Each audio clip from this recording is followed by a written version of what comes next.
This is a 90-90 bridge with the wedge or a rolled up mini band underneath the big toe. So not the first met head, this bony part right here, we're actually elevating the big toe.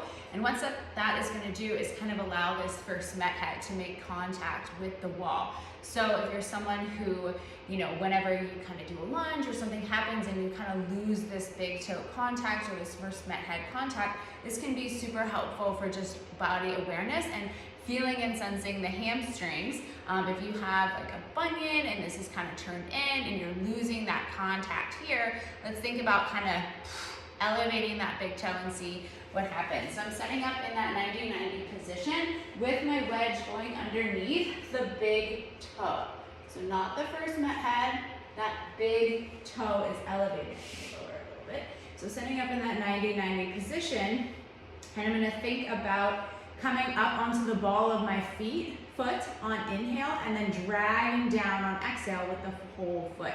So thinking about that inhale, driving up, and I can sense and feel that first met head because that big toe is elevated. Inhale, and then exhale, drag down with the whole foot.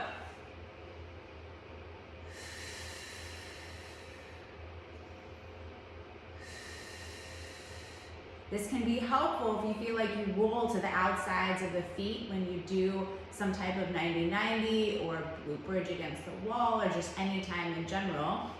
So you can really feel that first met head contact. Inhale, exhale, pull down. Trying to keep the hips pretty steady so we're not dropping side to side and hiking. Inhale and exhale, pull down. I'm really feeling my hamstrings on this right side. Keeping the knee tracking in.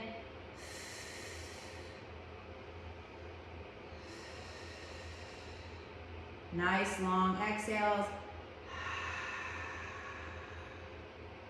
So this is your 90-90 single leg bridge with that first met head contact. You can do this with both feet on the wall as well.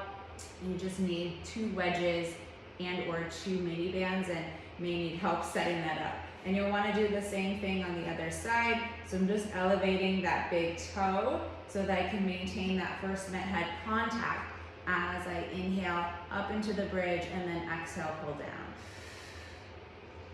So if you're someone that really struggles to maintain that contact with that first met head, this might be a good variation so you can actually sense and feel the hamstrings, and this will translate to when you stand up in a lunge or another upright activity.